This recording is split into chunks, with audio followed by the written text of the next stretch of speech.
Thank you everyone for coming out tonight.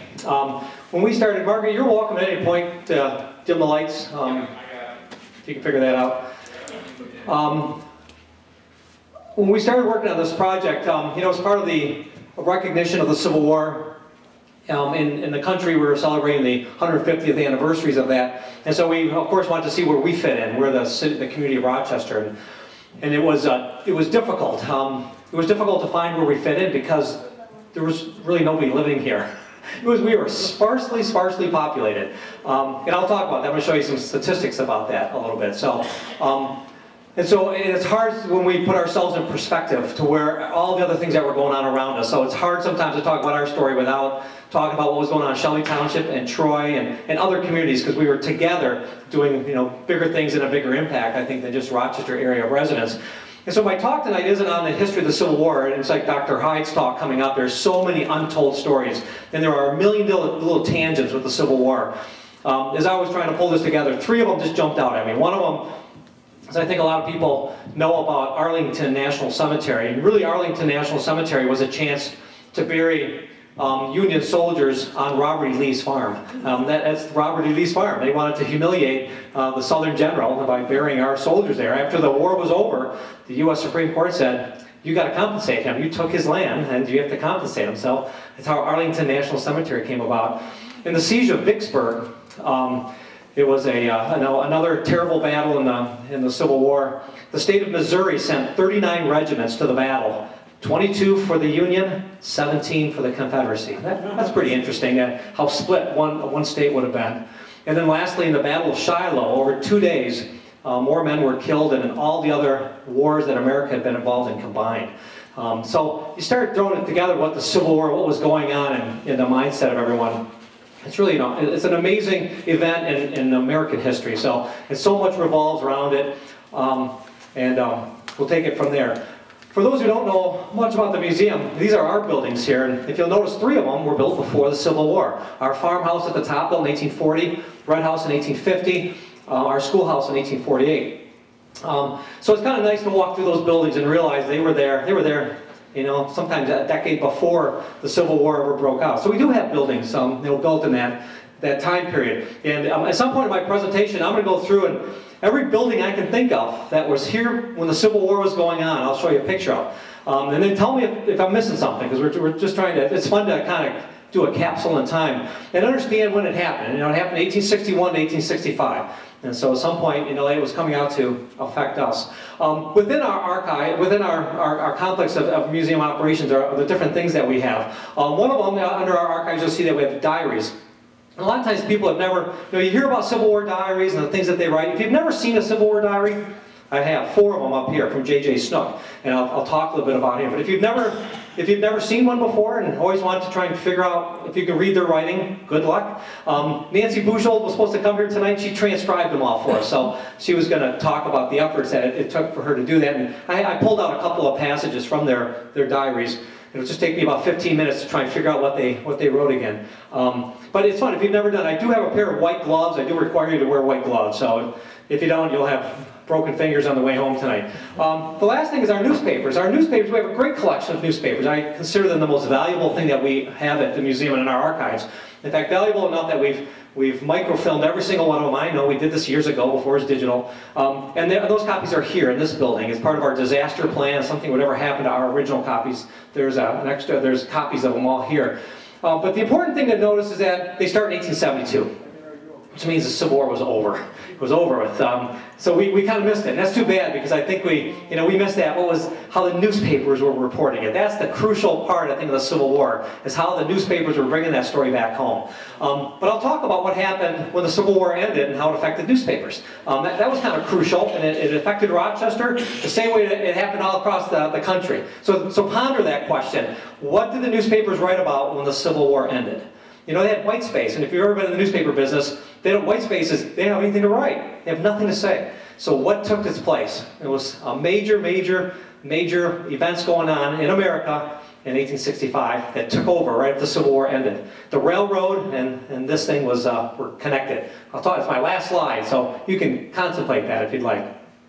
So here we go. We're going into what was going on here in the Rochester area. The Civil War started in 1861. Our population in 1860 was 1,700 people. Of those 1,700 people, now that's Rochester and Avon Township. A lot of times it was not broken out. So, you know, if you wanted to break that down, you know, just what was in downtown Rochester and probably what was outside of downtown Rochester, 90% would have been in downtown Rochester. I mean, there really wasn't anything else. I mean, we were a very rural community. This is an 1872 map here. And wherever there's a little black square means that there's a house. And so we'd have square miles where you say, well, okay, here's Rochester and Tinkin Road. Okay, well, there's a house there. Oh, there's another one. You know, oh, here's one way down here. I mean, you can count them, you know, like 25 houses. I mean, that's our population in the whole community. So it was a very sparsely populated. So, you know, without these cell phones that you all just silenced, I have no idea how they communicated. It just would have been difficult at best. It would have been isolated. You know, and I say, no, they had no railroad yet. Remember, the railroad came in 1872, so there's still no railroad in Rochester. It would have been in Detroit. But they had no railroads, they had poor roads, they had no mass transportation. It's kind of like today. It is. I mean, some things haven't changed at all. The railroads have come and gone, you know, in our history. And so, you know, we were a very isolated kind of community. So, and that's really important to understand because sometimes there's sparse things to talk about. When we talk about regiments, and this is what we've been able to pull out, but I think with everything we talk about, there's 100 new tangents for researchers to take off on and really try to understand. These are ones that they say with Rochester residents. Now, it's hard. Sometimes the reports would say Rochester area. Well, some people define Rochester area as Shelby Township. So we don't know. And then we'd have to track down their name, find out if they owned property, and really try and track it down. But you'll see these are all the different units that we can find that there would have been people from the Rochester-Avon Township connection. And this is really the one that we're going to focus on, is the 22nd. I say focus on, but then I'm going to talk about Sam Harris, who's in the 5th Michigan Cavalry. So the only officer from Rochester. We're going to talk about him and his unique brush with death.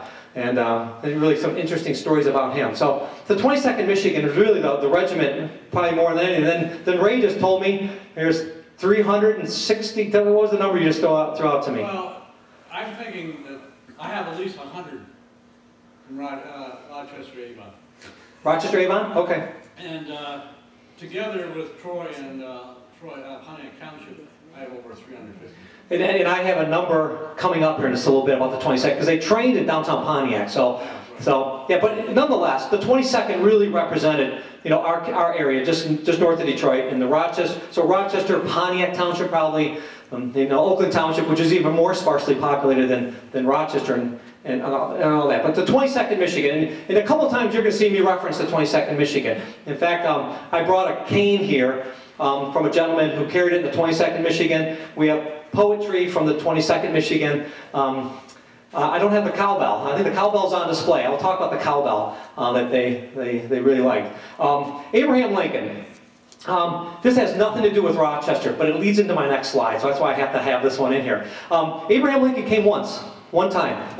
In 1856, he came from Chicago to Kalamazoo, campaigning for the Republican presidential candidate John C. Fremont, and Fremont lost to James Buchanan, and that's who Lincoln succeeded. And this is his quote from the speech. That becomes, you know, very significant, and we talk how the Civil War. So realize, 1856 is, you know, it's 5 years before the Civil War starts. The question of slavery at the present day should be not only the greatest question, but the sole question. We have been deploring the fact that slavery exists among us. So that conversation was going on.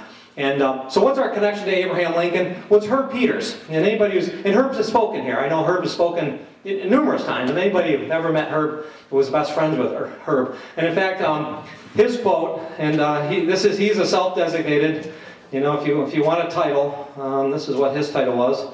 One more. He was the oldest native Rochester-born, let's see. Herb Peters was the oldest Rochester-born citizen when he died at age 95 in February of 2011. So it's already hard to believe that it's going on 3 years now that Herb hasn't been with us. But here's the story. John Wilkes Booth assassinated President Lincoln. This is the book, this map is out of the book, Killing Lincoln. by Bill O'Reilly. So, so I pulled that book out because it's kind of fascinating what happened. You know, John Wilkes Booth is fleeing Washington, D.C. They've locked down the city and they're trying to find him. And he's hiding. And at some point he gets in these swampy areas of the Maryland swamps. And he hides out in the Maryland swamps for a number of days. And he's being hidden, but he's being held by some Confederate sympathizers. And the war is over. You know, realize the war had just ended. And a lot of people weren't very happy about that war being over in the South surrendering.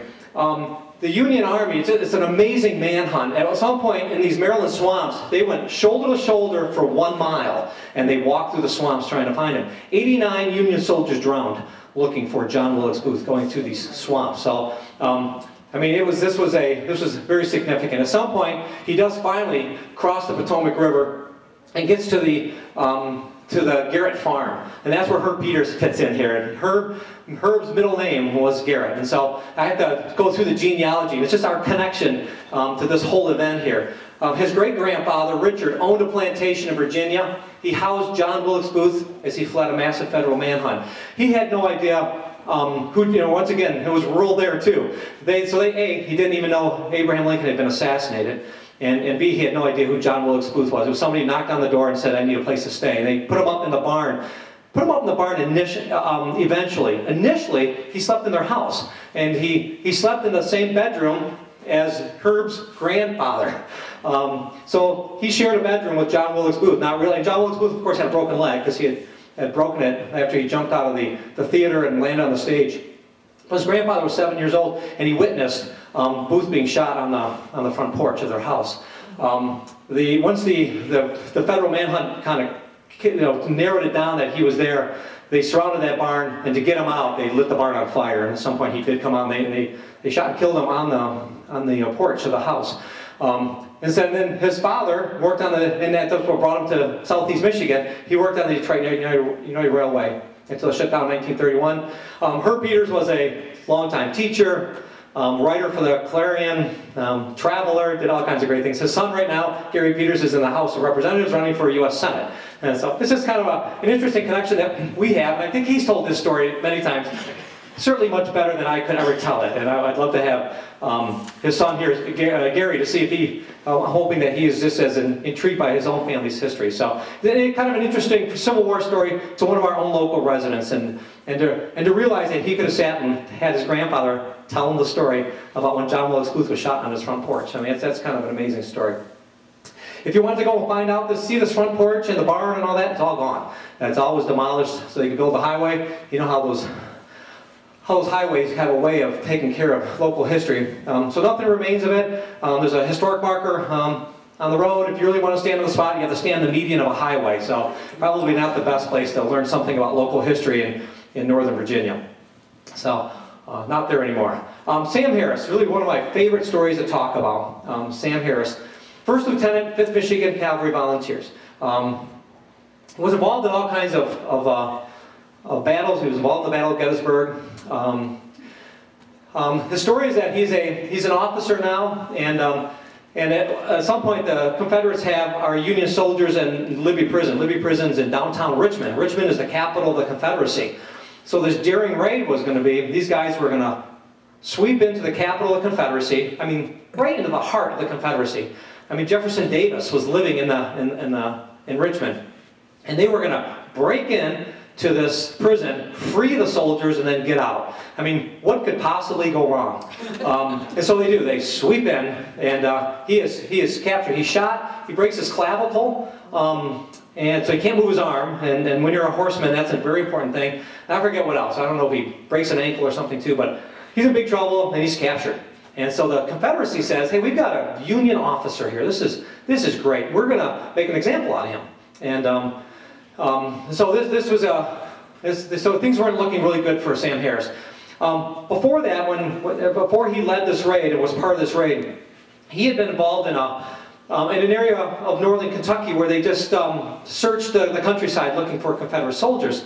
And at one point, as he was leading this group of men, there was a log cabin with smoke coming out of the chimney. Sure tells you somebody's inside there. They surround the cabin, they kick in the door, and they find a woman there. And I don't have her name on there, Mrs. Brooke. Mrs. Brooke and her 5 children are inside this log cabin, and they're starving to death. Her husband is a Confederate soldier, and things are not looking good for Mrs. Brooks. She has no ability whatsoever to take care of herself.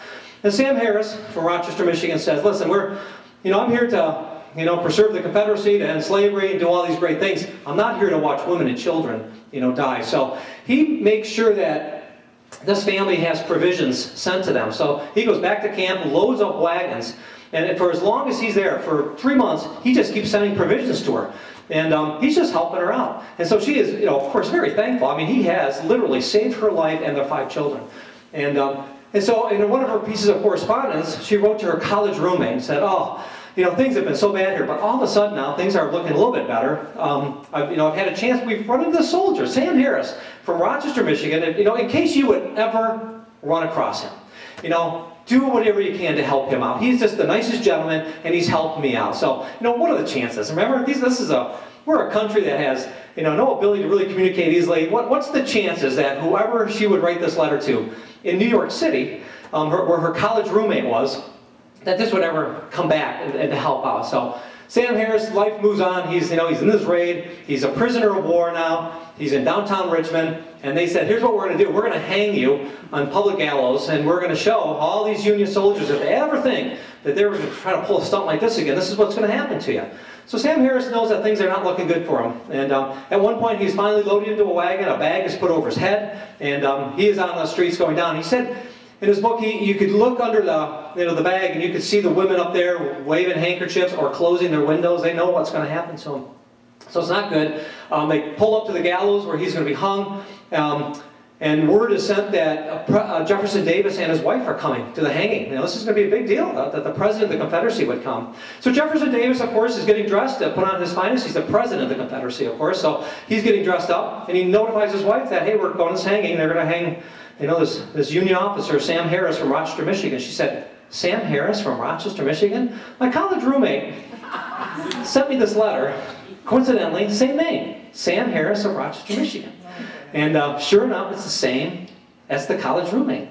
And so Jefferson Davis's wife goes to Jefferson Davis and says, I want you to spare his life. I want you to free him and let him go. And so the bag is taken off his head, and he is freed and sent home to Michigan. So Sam Harris is baffled by this. He was ready to die. I mean, things were not looking good. And so when the war ended, so he was sent home and to recuperate from his injuries. And when the war ended, he went back and started retracing this whole story. And he wanted to find out what happened. And when he was done, he wrote a book called Why I Was Not Hung, the story of Sam Harris. And the Rochester Historical Commission reproduced this years and years and years ago. For $3, you can buy the most phenomenal story you've ever read, with all the details. I've summarized it very briefly. But it's a great story, and it does support the Rochester Historical Commission. So it's just an unbelievable story and sequence of events. But he recreates the whole story, and then writes it all down. So it's just unbelievable that it happened, and it's nice to know that we had a compassionate young man from Rochester who was doing all these things. And Sam Harris, went on. Here's a picture of Libby Prison. The buildings are still standing there in Richmond today. And then we may know him today of the Harris Fountain. The Harris Fountain has moved all around Rochester, like most of our little monuments seem to do. It was on streets, and then eventually moved to the Mount Avon Cemetery for many, many years. It was not a tombstone, it was a drinking fountain. It's the Harris Fountain. And now it's located right next to the World War II monument, next to the Rochester City Hall. And it's still operating, still get a drink, and the Historical Society's done a nice little plaque there that really tells the story pretty well. And Sam Harris went on to be a plumber, a plumbing supply company out of Chicago. And so that's where he resettled in Chicago, but came home for all the Union, reunions here in the Rochester area. This is a diary that we just recently had copies sent to us. This is a couple out of Macomb County, and they were researching Captain Keeler out of Macomb County in Washington Township, I believe. And this is their quote. Lieutenant Harris of Rochester is exchanged, and when he left Columbia, where Keeler is, he took a loaf of bread and dug the middle out of it and filled it with letters for the prisoners, pretending to want the bread to eat on the way home. He brought 6 for Captain Keeler. I think that was quite a Yankee trick. So, No, well, we can still say he's compassionate. Let's just say nice things about him. So, the Michigan 22nd Infantry. There's a picture of Moses Wisner. Moses Wisner was the governor of Michigan, and he didn't run for re-election so that he could help lead a regiment in the Civil War. From what I understand, a very respected politician. No, not what? He left office 2 years before this started. He left office 2 years before? Yeah, before the war. Oh, okay. There was a scandal. He didn't, some of the members, so he wasn't going to get re-elected. I don't know if I even put down the years that he was the governor. Oh, 1859 to 61, so you're right, he just served 2 years.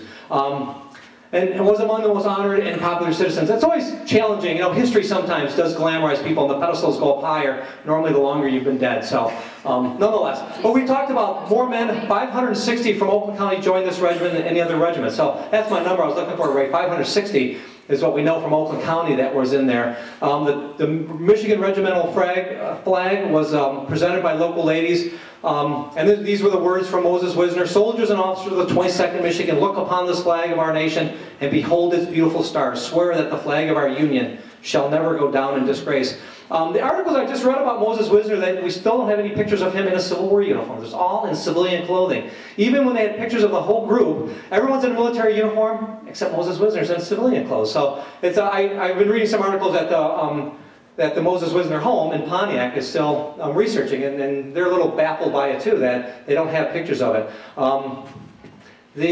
So let's talk about the 22nd a little bit.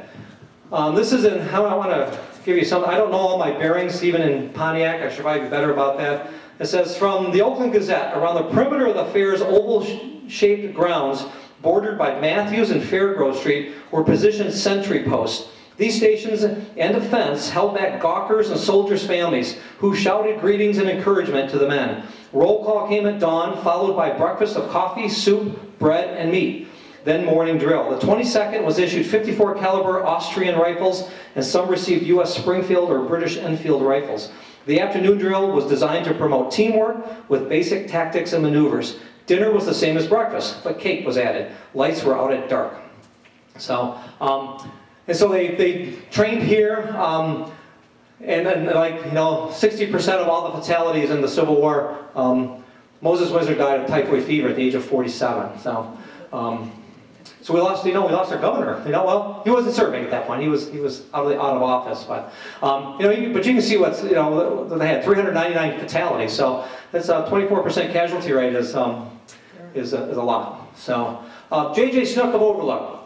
Overlook Farm is where Kmart is located today. Kmart's on the corner of Avon and Rochester Road. And I've always said I think the most beautiful spot in this town is the loading docks of Kmart. And I'm not proud to have to say that, but if you ever go around the backside of Kmart, overlooking Home Depot, you get to see the farm where Rochester College is now, and and when Crittenden was building their new tower, they had the crane up there. But that shows you that Clinton River Valley. It is a spectacular view out there. It really is gorgeous. And that's J.J. Snook's farm. This is a young picture of J.J. Snook. J.J. Snook of Overlook, and he was a And these are the diaries that we have here of J.J. Snook's. And this is on Saturday the 15th, April 15th, 1865. Abraham Lincoln had been assassinated. At 2 a.m. we learned the sad intelligence of the murder and death of our much-loved, underlined, President A. Lincoln, as we mourn how our blood boils. So, and he writes quite a bit. And J.J. Snook was considered the poet laureate of Oakland County. He wrote lots of books. I didn't bring a copy of his book. Probably could have grabbed that today. My archivist wasn't in today, so I was able to sneak some of the stuff out. And normally we don't ever take anything out of our building. But I have pictures of his book, and I'll read a couple of his poems. And I know Rod Sue brought a whole bunch of his writings here too. There's quite a bit. He wrote a lot. And it seems like no matter what activity happened in Rochester, you can find a poem that goes with it. And he's pretty good, I think. Oh, in fact, let's just go here. Lincoln, and we'll talk about that one. I'm just going to read the last stanza. Everything was Lincoln, about their own Lincolns. But did grander hero ever live? And right, he had no hesitation. And with true patriots by his side, he saved a mangled, bleeding nation, our honest Abraham Lincoln. And then here he talks, he was in the 22nd. And through the forest, mountain wild, their worth he often reckoned. Atlanta knew and Kennesaw, the glorious 22nd. And so he wrote pretty extensively. We have great pictures of his farm, and his house had actually been moved over in front of Lifetime Fitness, and then it was demolished within the last 10 years. I think it was finally demolished to build the climate-controlled storage facility there. And I remember when there was somebody who was arguing, saying that really wasn't J.J. Snook's house. There's no way. And Art Snook said, I was in the house while it was being moved. It's my grandfather's house. I know who my grandfather was. So it was kind of interesting. And so the Snook family, I think they're in the Warren area now. So it was funny. He said, I was there. Don't tell me it wasn't, my family. It's just nice, handsome pictures of J.J. Snook. And we have new poems and glad outings for home and friends. And we have a couple other things that we'll, I think we have on the dedication of some other things that we have here. And there's a couple newspaper articles. Our newspaper articles, while our newspapers weren't here while the war was going on, they report everything afterwards. So here's one of the reunions. I don't know if I have a date on that one. I don't think I do. A reunion of the 5th Michigan Veteran Volunteer Infantry will be held in this village September 14th, 1877. It is to be hoped that the citizens of this town and vicinity will give these war-worn veterans a rousing reception. It will be remembered that 17 lives were lost from Avon and vicinity during the war. That's quite a bit. And then I don't have a date on this one. Only a few remain. Today, a half-dozen aged veterans of the many who went forth that day are gathered together in the Oakland County Courthouse for the 62nd reunion of the regiment. And chief interest in the occasion centers around the battle-scarred old cowbell. Now, that cowbell I think is on display at the Moses Wisner home. Right out. Do you know anything about that cowbell? I've heard more about that cowbell. Either that or in Lansing. Yes, Ray Henry would know. Yeah, do you know if you have the cowbell? Does anybody? Yeah. Yes. I set up the display. Okay. Yeah, they talk about the cowbell, so I wasn't sure if it was on display or in the collection still. It's upstairs on the second Great. floor in the glass cabinets. Okay. The old cowbell, which has been preserved all these years to recall the dark days when shot and shell tore their hideous gaps in the ranks of this Michigan regiment. So, I mean, so you see what happens here. Eventually, all these newspaper articles about these Civil War reunions pretty much just go away, because pretty soon there's no soldiers left. But the good news is we have all these articles that we really dug through to try and find them. Here are some buildings that I know of that were built in Rochester that would have been here when the Civil War was going on. The old Eberline home on East Tinkin Road was there. Winkler Mill Road, where the Mill House, Washington Road, right next to Avon Players. We know about the home bakery, the Stony Creek Schoolhouse, the original upright portion. The additions are 1940 additions. The Hoosen Farm, but once again, just the center portion of that building. But wait, there's more. On Winkler Mill Road, these two are the same building here. Levi Cole's house at the end of Winkler Mill Road. You'll see quite a collection now in Stony Creek Village on East Tinkin Road. And that's really one of the significant parts about Stony Creek, is that about 80% of the houses in Stony Creek Village are before the Civil War. And of that 60%, 40% are before the state of Michigan. So they really have, it's a rare collection of older homes. Our little red house that we have, you see the architecture styles are almost identical in some of these houses. The tavern that was built in 1837 as Michigan became a state, and the stagecoach came through the area. The Congregational Church was here. Yates Cider Mill it's a stretch. The business has been here since the 1860s, based on the sign on there, but that building itself wasn't built to the 1890s. East Street, Sue, you have a connection to the house on East Street. Your parents were married, your grandparents were married in there. I always remember that. South Adams Road, this house right now is all boarded up. It's right on the corner of Adams and South Boulevard. And I'm going to talk about that house, about one other little rumor about it that I don't know if it's true or not. This house is on the corner of Auburn and Livernois, right by the big giant tree that we have there. Across from Ruther Middle School and on Harding Road, Paul Miller's house. So, I don't know if there's any more here. No, that's it. So I don't know if there's any more. Yes? Lysander Woodward's home? Oh, Lysander Woodward's home. And 1850. 1854. Okay. Darn, I didn't pour through every booklet, and you're right, that I'm sure it is. So. And the home bakery? Home bakery's on there. Yeah. I had the home bakery, yeah. My house was there. Oh, home bakery in the bottom right corner. Oh, sorry. Whose house? My house. Oh, yours is 36. 1836. All right, two more then. I'll have to add that in there. Yeah. I know I went through it again today, one more time, and I got this feeling I'm missing some. So, all right. The GAR, we talked about the GAR, and Ray just informed me that the records from the Rochester GAR, the Grand Army of the Republic, that was the fraternity house is what I call it. And that kind of what it was. It was a fraternity house. The fraternity was the men that went off the war. And nearly every town had a GAR building. And in fact, I'll show you some of our tombstones. They even show the GAR. You'll see that, those initials, Grand Army of the Republic. We had the Everett Post here in Rochester. And then who was Everett? Look how the name is spelled, because it changes frequently. Even on the Billy Yank statue, I think it's spelled 3 different ways, 3 different times. So, doggone it, just get my name spelled right.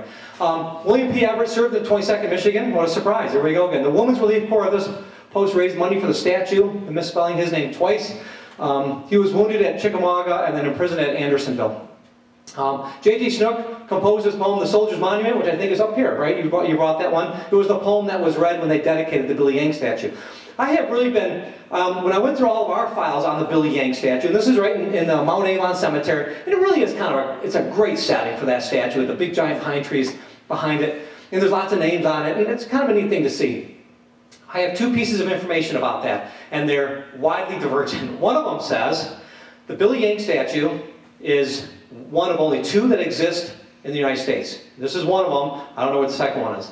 The other piece of information says this is one of thousands of Billy Yank statues that were made in the United States. So I'm like, well, which is it? Is it one of 2 or is it one of thousands? And so when I went to Google today and typed in Billy Yank statues, there are lots of different kinds of statues that are called Billy Yank, but they're not in that pose. They're in different poses. Some of them there's a rifle across the arm, and their foot up on a spent shell, and there's lots of different ones. So I've got to just pay attention now, and as I drive through communities and look for their Billy Yank statues, it was a kind of a catch-all phrase.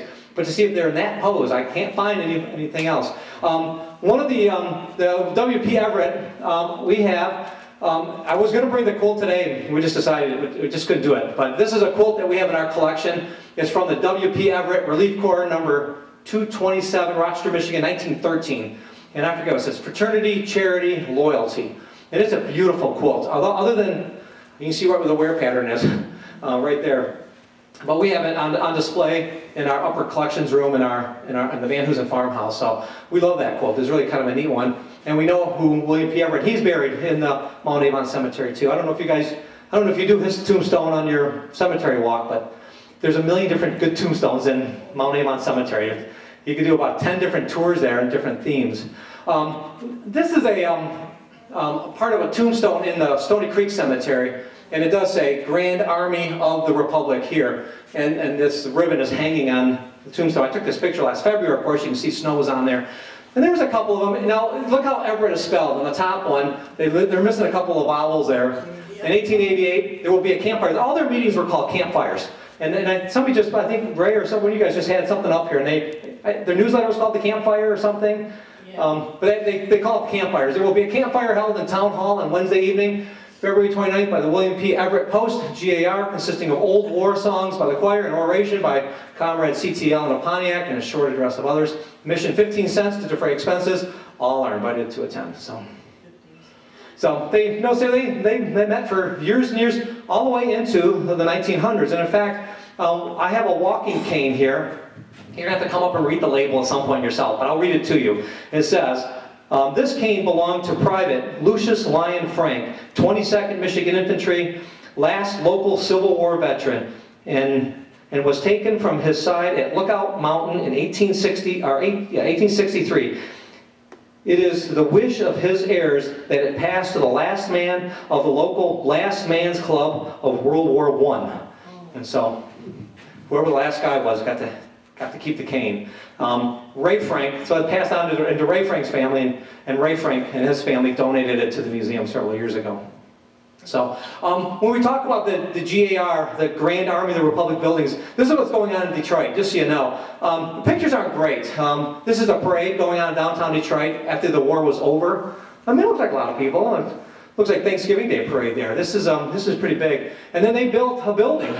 This is the GAR building in Detroit. And this is really a really good news story. This is going under a full restoration right now. There was, the Illich family owned it for a number of years, and they weren't using it, and so these other people have, other two gentlemen have bought it, and they're doing a full restoration. The deed in it, because the, I have to find, the city of Detroit, I don't want to go into any politics here, but the city of Detroit partially paid for this building. But it was a long time ago, so it had nothing to do to contribute with what's going on there now. Let me see if I can find it. It's just fun to see how loyal communities would have been. And Detroit certainly was our largest community at that time. The cost was split between the Grand Army of the Republic, who paid $6,000, and the city of Detroit, who paid $44,000. Construction commenced in 1897 on the 5-story building. And it's going through a full restoration. In 2012, they started letting people go in there. As part of the deed for this building, it has to remain open to the public. So they're putting 2 restaurants on the lower level and then offices up above it. And the offices for the gentleman restoring it, they have a video production company that they're putting in there. So this is going to be open someday. We can go there. So keep that on your radar. You're going to see stuff about the GAR building in Detroit. That's kind of a neat thing to do. Just within Stony Creek Cemetery, which is out on Letica Drive, these are 5 different tombstones that we have there. Most of them you can just read the name. A couple of them have been remade. This one was vandalized in 1978 on Devil's Night. Somebody drove a car through Stony Creek Cemetery. So they broke about 95% of all the tombstones were broken in that night.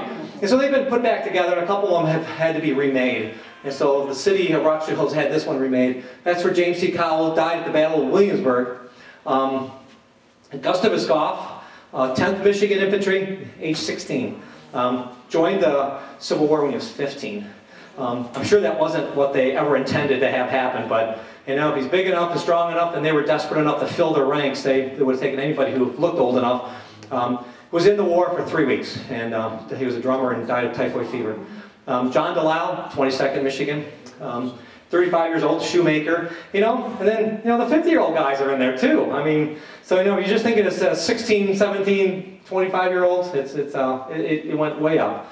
He was in the 16th Michigan, died 5 months after the war ended. And then Orville Parmenter also was in there. And each of these guys, we were able to write to the, you know, for $5, you could send in a form and just say, tell us everything you have on them. And they would tell you, after the war ended, you know, all their muster out dates, how tall they were, the color of their hair, how much they weighed. If they died, it tells you what was in their pockets when they pulled it out. They had 13 cents and a letter to their parents, and all the information is there. It's really some interesting stuff. It tells us also some genealogical. It tells us their parents' names, where they lived, what their occupations were. So there's really some good information. So we've been able to gather all that. We have that all available as part of our archive, part of our archive collection. And every one of them is a whole PowerPoint presentation. I'm sure that I don't have it, but at some point I hope somebody will be able to do that. The Underground Railroad, you know, as you're talking about the Civil War, let's talk about the Underground Railroad. You know, the Underground Railroad, you know, was leading up until the Civil War. About 1861, it stopped running when the war started. You know, it was just a way of moving slaves from the south into the north. And we keep trying to figure out all the routes. The Detroit Historical Museum has different maps than even these, and there are so many different ones. And you look at this one over here, and you'll see that they're not even going through Toledo at all. And when we talk to people in Toledo, they say, well, you know, do you know about the Great Black Swamp? The Great Black Swamp in Toledo was impenetrable. That's why even our settlers coming from New York State, that's why they came on the Great Lakes. They couldn't go overland. To go around Toledo was such a massive going around to come back to get back to Detroit. They didn't go through Toledo. It was the Great Black Swamp. I only know that from our vintage baseball team that we play the team down there, and they're the Great Black Swamp Frogs. So, you know, they're a huge competition down there. So, but now I'm starting to understand these names a little bit more. So, but you'll see how some of these other ones came around. Cincinnati, I was in Cincinnati a couple weeks ago with one of my kids' soccer games, and 3 blocks away from our hotel was the National Underground Railroad Museum. So, obviously Cincinnati was big because the Ohio River went right through there. So it was right across the river from Kentucky. But everything was kind of, you know, feeding into here. Battle Creek was where Sojourner Truth, you know, passed away. So there was lots of things going on here. Marshall, Michigan. You know, I always say, well, I don't understand why you just don't go up I-75, take the first exit, you know, you're right there. And, you know, you just forget, it was impenetrable. And you forget about it, you just drive. The next time you're driving to Toledo, just look at the swamps on both sides. It is a marshy area as you're driving down there. So the question is, what did we have to do with it? Did we have any, as a community, did Rochester have anything to do with it? Bob Lytle has a little story about it in his book, A Pitch in Time, his time travel book. And he talks about a Quaker family that lived in Rochester. And I'm not sure if this is based on truth or not, if you had information about that. But it's a little story that's kind of fun. And it's part of his story. Here's what the closest I can find. And we have sent interns to just keep digging and digging and digging on the Underground Railroad. Here's the problem with the Underground Railroad. Nobody could keep records. So there are no records kept. If you got caught, it was a federal offense. I mean, you were harboring stolen merchandise. So if you got caught helping a slave, they didn't pat you on the back and say, shame on you. You went to federal prison. So it was terribly risky. So people did not keep records. There are not records out there. So were there Underground Railroad stations in Rochester? I don't know. I'm not sure. However, two things that we found. The house I showed earlier on South Adams Road, Ann Deemer used to live in that house, and Ann Deemer was the chairperson of the Historic Districts Commission. And the house is old. I mean, it's certainly the 1840s. It's a beautiful cobblestone construction. It's really, and it's a great setting. I don't know what the long-term future is for it. It is still listed on our historic register, as I understand. But she showed me the trap door under the kitchen table, and I went down in there, and I'm like, this is cool.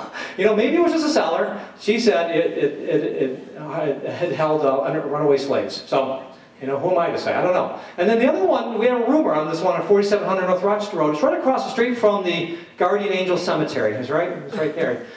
I haven't had the guts yet to knock on the door, but we do have a shred of information that says that there was a tunnel under the house to another spot by a well in the front yard. So, you know, this has happened to me before, where I have to knock on doors and say, I work at a museum, and we have this story about your house. And they look at you really funny and say, get off my property.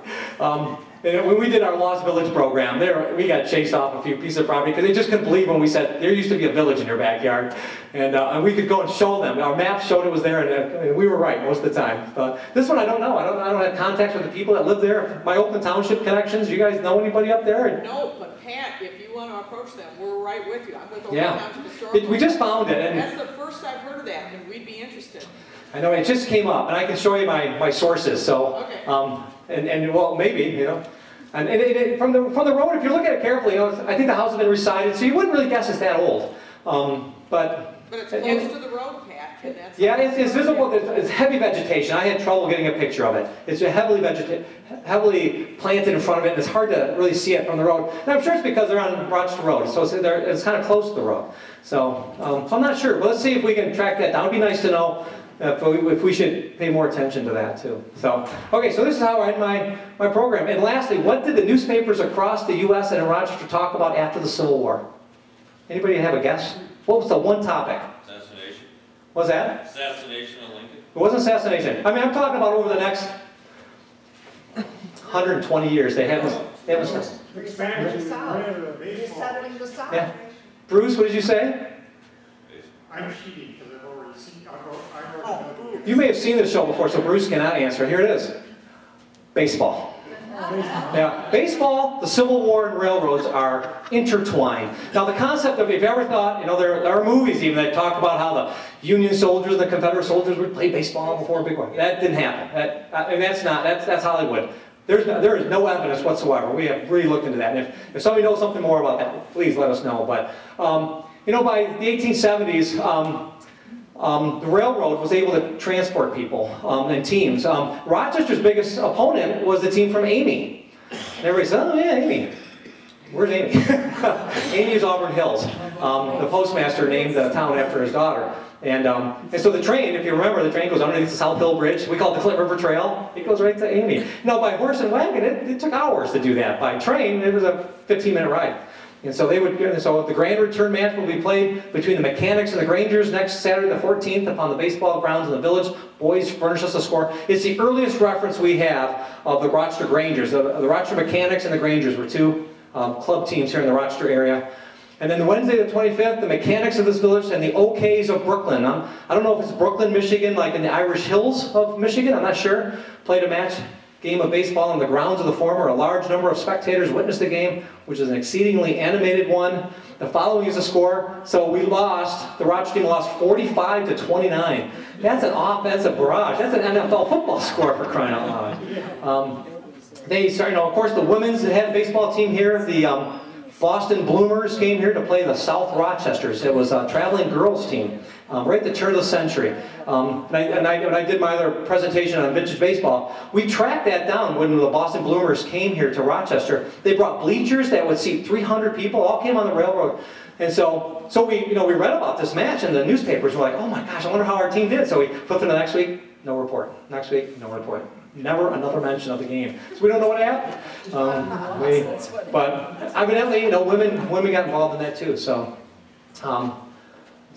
vintage baseball, that's another whole presentation we do. And so it's just amazing with each of these presentations we do, it's one just kind of ties into the next one. And then you read about Sam Harris and you realize that he had a drinking fountain, and we still have the drinking fountains thing here. So there are all these little connections of the Civil War that are still kind of here. As long as we pay attention to them, and groups like historical societies and museums still make the effort to save them. Because a lot of times we know the background story. We know how many chicken dinners were sold. We know how hard it is to raise a buck every time you sell a calendar or do a new publication, and how hard it is to raise the money to do these the first time. And sometimes it's up to us, because the rest of the world doesn't always get it. We have to keep telling them about that. That's the fun part, I think, of working in the history business. So it's really a great opportunity, I think. So I'm not aware if there's anything else that we should be doing in our community to recognize the Civil War. Up until the year 2015, you'll still see lots of mentioned still in connecting things. There's a great map that Oakland County Planning Economic Development developed on the Civil War.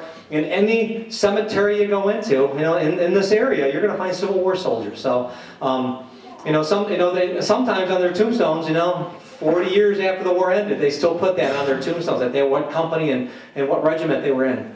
Sometimes there's no mention on their tombstone, so we don't know. One of our soldiers, we don't know what happened on their paperwork.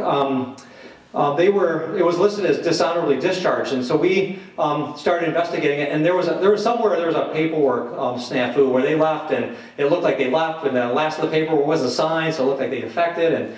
And so we sent some paperwork back that we had on that, and what we found in Stony Creek Cemetery, no flag was ever put in front of their tombstone on Memorial Day. And so we said, obviously they're not well recognized, and it was clear that they were part of the Civil War and in the military, and that's been resolved. So we were able to get another flag put in front of a tombstone in the Stony Creek Cemetery. So it's kind of interesting. So if anybody knows what else, anything else we should be doing, by all means let us know.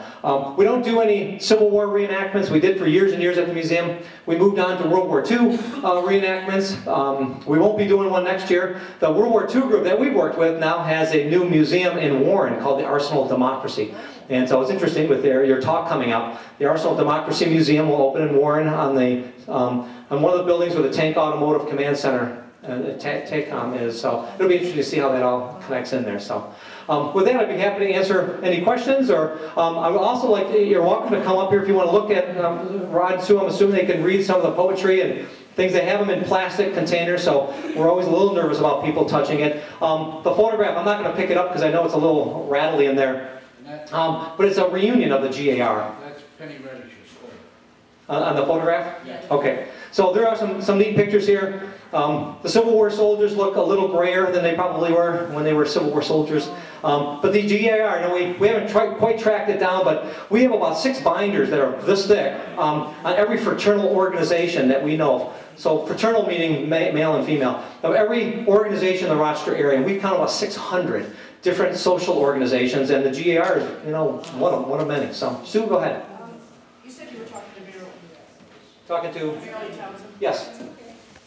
She has a, isn't that GAR? No, Oh, no, I'm sorry. It's a women's Okay. relief corps. Relief Corps. Oh, the Women's Relief Corps? She has a flag stand She has a flag stand. for the Women's Relief. Yeah, I feel like I just saw that in her house, too. I may have. Yeah, I can't remember where the Women's Relief Corps of the W.P. Everett. Yeah, I don't know when the Women's Relief Corps came in. Yeah. I don't know if that's a Civil War, if that's World War I. I don't know when that all started. Civil War. Is it Civil War, Women's Relief Corps? Well, they recognized W.P. Everett, so that would, I guess that makes sense. So. And the 377 is on the flag in that picture. That you Oh, the have. number? Yeah, the number. Yeah. Yeah, number 377. I don't know if there was a number on, does it say 377? Okay. Yeah, I meant to check that as my slide came up there today. Yeah, it's the biggest challenge I think we have at the museum too, is that, everything needs to come out of closets and get put on walls, and we have our problems. We have windows everywhere, so we can't put them out, the windows are in the way, and too much light comes in, and so we're trying to balance all that and trying to figure out how to get more of our stuff on display, because we have some, between what we have and what's in a lot of living rooms in the Rochester area, there's some great stories here that should be really very inspirational. We ought to be very lucky to see all that. So, yeah, Carrie. I have one question for you. You talked about the baseball thing at the end with the train and bleacher seating for 300 people. Would that just be for one game, or would they make like a whole weekend out of it? Yeah, that was one game. We're not sure. That's a good question. Was it 3-game homestand? Yeah, was it 3? Yeah, it's a good question. I don't know. The Boston Bloomers, though, if you look them up, they were a professional women's team, and a lot of the women's teams were the 1940s. That League of Their Own. That was a World War II thing because the men were kind of gone. Fighting World War II. Although Tigers had some great years. The Tigers were winning the World Series during the World War II. So I don't know, but this was 1900, and so it's right at the turn of the century. A lot of effort to be bringing bleachers. Oh yeah, by train, absolutely. I trained for one game. Yeah, and so we don't know. We've never found any other evidence that they were here. So we have the newspaper article. So someday, if somebody would like to pour through our newspapers and help us resolve that, we'd love to track down the Boston Bloomers. Yes, Janine? You mentioned the stone house on Adams Road. All of a sudden, that was maybe connected to the other. On the southeast corner of Adams and... it's all of a sudden become more apparent because now you can see it. You honestly don't know, or... You're talking right in the corner? The southwest corner of Adams and South Boulevard? That stone house? No, the stone house that you had connected. Oh, that one, yeah. You don't know what the future of that stone house is or what's happening? I don't know. It's on our local historic ordinance. It is? The building's been abandoned for a number of years. There was going to be a development all around it, and that house was going to be saved like as a clubhouse of some sort. And then in 2008, all those plans went on the shelf, and the economy didn't cooperate. And so we're kind of waiting for that to come back on the drawing board. So it's kind of up to our historic districts, I think, to make sure they're protecting us. They're what? It has been purchased. Isn't it church-owned? Well, it's been purchased, and the plan I heard always was that it was going to be preserved. But I don't know, but it's been vacant for a long time, and vacant for a long time is never a good thing with a historic building, so I'm concerned. It's well boarded up, though, as far as boarding up goes. And it's a beautiful piece of property. So, and it's adjacent to the American House, so it may be something related to an American House property there, so I'm not exactly sure. Pat, you might want to check, because I heard that their petition's been sent into the city to have that removed from the historic district. Oh, to delist it? Yeah. Yeah, there's only so many battles I can fight, so. Ray, go ahead. You said that about 500 came from Oakland County? Is it 562? Yeah. Well, anyway, a typical regiment would have 1,000 to 1,300. Yeah, so 562 were just from... But the 22nd was a congressional district, which included Oakland, Macomb, Lapeer, Sanilac, I know, and I think probably Huron. Like north of Sanilac? Okay. So it was a huge regional area. So, yeah, but half of it, and most of the people in Oakland County would have been in the Company A and Company D. Okay. I didn't even have the companies down, I just knew the regiment, so. But Company A is very heavy. First people to show. From this area, yeah. You can see what would happen when battles would take place then, and you would wipe out a regiment. You wiped out all the men from one town. They were gone. So it would be devastating. Like Troy, World War II.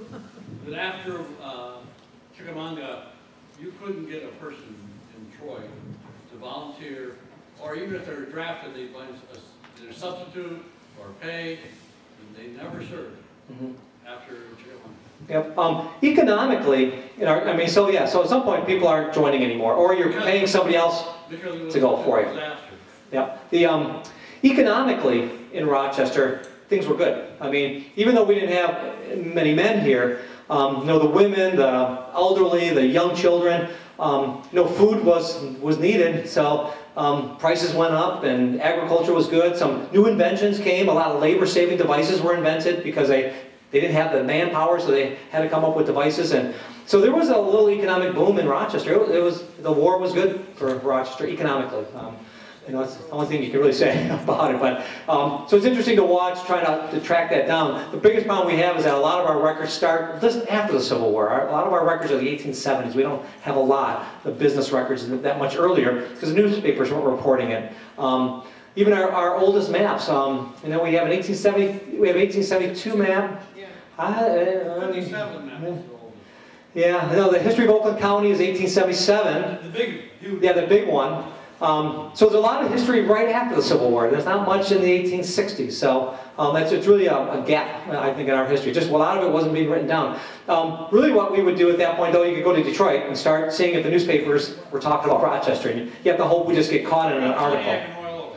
Well, Pontiac would have a paper. That's right. Pontiac papers are... Now, Pontiac and Royal Oak would have been two of our bigger neighbors, absolutely. And we were kind of tied to them. I mean, you think about it, University Drive was Pontiac Road. I mean, 'cause that's where it connected us to the county seat. And then Royal Oak was straight down Livernois, and we were connected eventually with the interurban line and the trains and all that too. So it did work out. So with that, you're welcome to come up if you'd like to look at any of the stuff here. If you want to look at one of the booklets there, they're $3. We sell them for the Historical Commission. So thanks for your time tonight. I really appreciate it.